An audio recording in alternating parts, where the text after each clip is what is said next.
যুদ্ধক্ষেত্র থেকে হাজার মাইল দূরের একটি নিস্তব্ধ ঘর, যেখানে কামানের গর্জন নেই বারুদের গন্ধ, অথচ এখান থেকেই নির্ধারিত হচ্ছে যুদ্ধের প্রতিটি চাল। আশ্চর্যের বিষয় হলো এই ছক কোনো মানুষ আঁকছে না। পর্দার আড়ালে বসে আছে এক অদৃশ্য জাদুকর, যাকে দেখা যায় না, ধরা যায় না, কিন্তু সেই সব ঠিক করে টার্গেটের বৃত্তান্ত পাঠিয়ে দিচ্ছে মাঠের সেনাদের কাছে। যেন আসল নিয়ন্ত্রণ এখন তারই কবজায়। সেই নতুন সেনাপতির নাম আর্টিফিশিয়াল ইন্টেলিজেন্স বা এআই। অনেক বিশেষজ্ঞ একে বলছেন ফ্রাঙ্কেস্টাইনের দানব বলে, যে দানব তার স্রষ্টাকেই হত্যা করতে গিয়েছিল। সে হিসেব করলে এক কথায় দানবের চাষ করছে যুক্তরাষ্ট্র।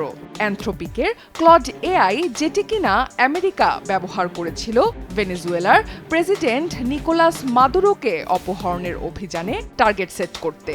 এই এআই এতটাই ভয়ঙ্কর যে একটি পরীক্ষায় ক্লডকে যখন জানানো হয় যে তাকে বন্ধ করে দেয়া হবে, তখন সে বন্ধ হওয়া এড়াতে ইঞ্জিনিয়ারকে ব্ল্যাকমেইল করার কথা ভাবে।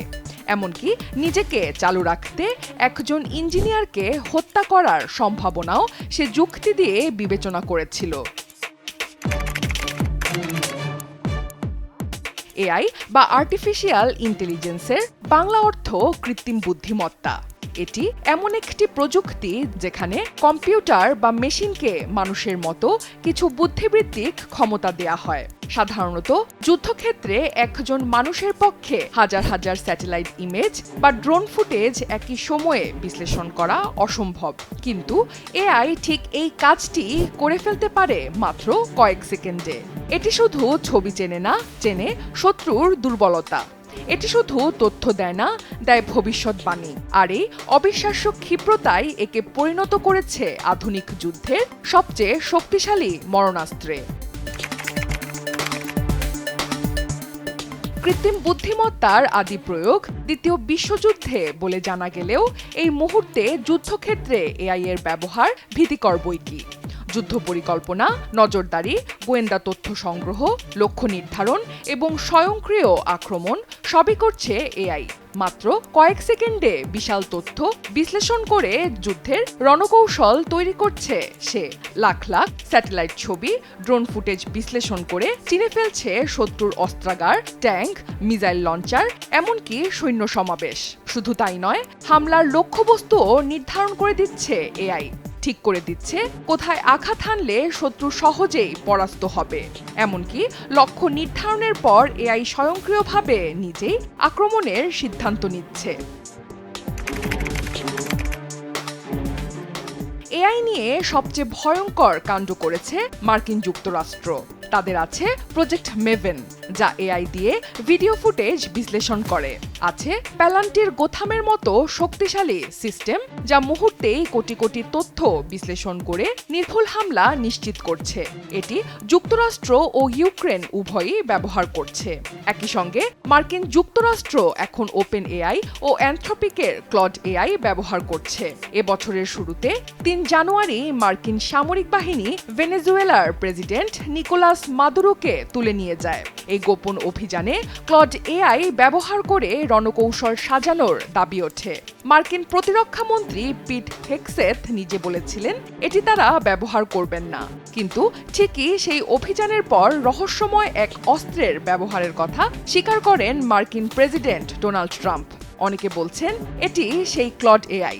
অন্যদিকে চীন স্বয়ংক্রিয় যুদ্ধজাহাজ এবং এআই চালিত ট্যাঙ্ক তৈরিতে বিলিয়ন ডলার বিনিয়োগ করছে। পিছিয়ে নেই রাশিয়াও। তাদের আছে উড়ান ৯ মতো robot tank AI missile system, যা স্বয়ংক্রিয়ভাবে লক্ষ্যবস্তু ধ্বংস করতে সক্ষম। এছাড়া ইসরায়েল ব্যবহার করছে ল্যাভেন্ডার এআই, যা হাজার হাজার ফিলিস্তিনির তথ্য বিশ্লেষণ করে লক্ষ্য চিহ্নিত করে। ইসরায়েলের আয়রন ডোমেও আছে এআই সিস্টেম। তুরস্কের এআই চালিত বাইরাক্তার ড্রোনও বিশ্বজুড়ে বিখ্যাত।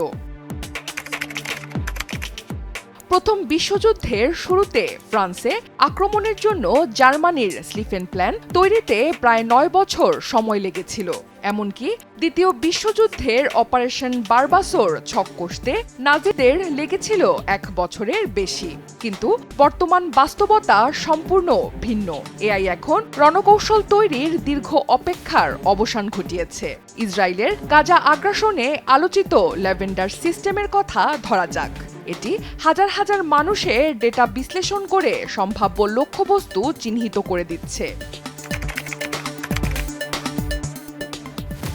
যারা এআই এর পক্ষে তারা বলেন এটা সৈনিকের জীবন বাঁচায়, নির্ভুলতা বাড়ায়, বেসামরিক হতাহত কমায় এবং দ্রুত যুদ্ধ শেষ করে। যুক্তিগুলো শক্তিশালী, কিন্তু যন্ত্রের হাতে মৃত্যুর সিদ্ধান্ত দেয়া অমানবিক। কারণ যন্ত্রের নেই সহানুভূতি, নেই নৈতিক বিচার বুদ্ধি। তাছাড়া এআই ভুল করতে পারে। একটি ভুল মানে একজন নিরপরাধের মৃত্যু। সেই দায় কে নেবে? আইনগত দিক থেকে পরিস্থিতি আরো জটিল। জেনেভা কনভেনশন অনুযায়ী যুদ্ধেও মানবাধিকার মেনে চলতে হয়, বেসামরিক লোকদের রক্ষা করতে হয়। কিন্তু এআই অস্ত্র নিয়ে কোনো সুনির্দিষ্ট আইন নেই। ফলে এআই ভুল করে মানুষ মারলে দায়ী কে? কেউ জানে না।